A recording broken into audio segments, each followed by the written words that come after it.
নোয়াখালীর কোম্পানিগঞ্জে জায়গা জমির বিরোধের জের ধরে দেশীয় অস্ত্র হাতে বসত ঘরে ঢুকে সন্ত্রাসী হামলার অভিযোগ উঠেছে। এই ঘটনায় নারীসহ অন্তত ৩ জন আহত হয়েছেন। বৃহস্পতিবার সকালে উপজেলার চরহাজারী ইউনিয়নের ১ নম্বর ওয়ার্ডে হাবিবুল্লাহ সওদাগর বাড়িতে এই ঘটনা ঘটে। আহতরা হলেন ওই বাড়ির রহমতুল্লাহর ছোট ছেলে আশফাকুর রহমান, বড় ছেলে জুবায়ের হোসেন, আনসার আলীর স্ত্রী বিবি খাদিজা আক্তার। আহতদের মধ্যে জুবায়ের হোসেনকে কোম্পানিগঞ্জ উপজেলা স্বাস্থ্য কমপ্লেক্সে প্রাথমিক চিকিৎসা প্রদান করা হয়।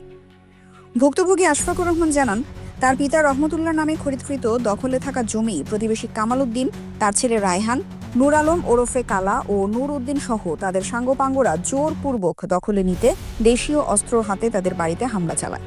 এতে নারীসহ অন্তত ৩ জন আহত হয়। এই ঘটনায় কোম্পানিগঞ্জ থানায় একটি লিখিত অভিযোগ দায়ের করা হয়েছে। পূর্ব শত্রুতার জের ধরে আজকে তারা পরিকল্পিতভাবে আমাদের জায়গা দখল করতে আসে। তো তখন আমি ঘটনাস্থলে যাই, একটা ভিডিও নিতে যাই। তখন তারা আমার উপর দেশীয় অস্ত্র দিয়ে অতর্কিত হামলা করে।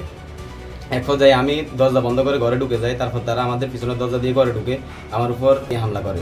এখন আমার একটা দাবি হচ্ছে কোম্পানিগঞ্জ প্রশাসনের কাছে তারা যেন এই ঘটনাটা সুস্থ তদন্ত করে আমাদেরকে ন্যায় বিচারের ব্যবস্থা করে দেয়।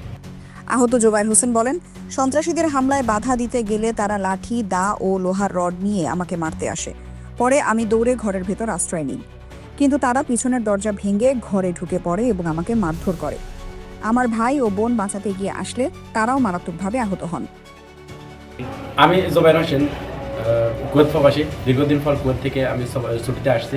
পাশের প্রতিবেশী আমাদের একটা জায়গা নিয়ে আমাদের সাথে সমস্যা হয়। তো তার এই জের ধরে আজকে তারা আমাদের জায়গাটা দখল করতে আসলে আমরা যখন এটার ভিডিও ফুটেজ নেওয়ার জন্য চেষ্টা করি, তখন তারা অতর্কিতভাবে আমাদেরকে হামলা করে। তো অতর্কিত হামলা করার পর আমাদের কয়েকজন এখানে আহত হয়েছে। আহত হওয়ার পর এই অবস্থায় আমাদের সমাজে যারা আছে তারা উপস্থিত আমাদেরকে তাদের হাত থেকে মুক্ত করে। তারা সমাজের উপস্থিতিতে আমরা তাদের হাত থেকে রেহাই পাই। আর বাকি আমি এখন একটা চিন্তিত আছি যে আমার নিরাপত্তাহীনতা ঢুকছে। এ ব্যাপারে আমি আমাদের কোম্পানিগঞ্জ থানায় একটা অভিযোগ দায়ের করছি। এ বিষয়ে কোম্পানিগঞ্জ থানার অফিসার ইনচার্জ গাজী ফৌজুল আজিম জানান, এই ঘটনায় একটি লিখিত অভিযোগ পেয়েছি। তদন্ত করে প্রয়োজনীয় আইনানুগ ব্যবস্থা গ্রহণ করা হবে।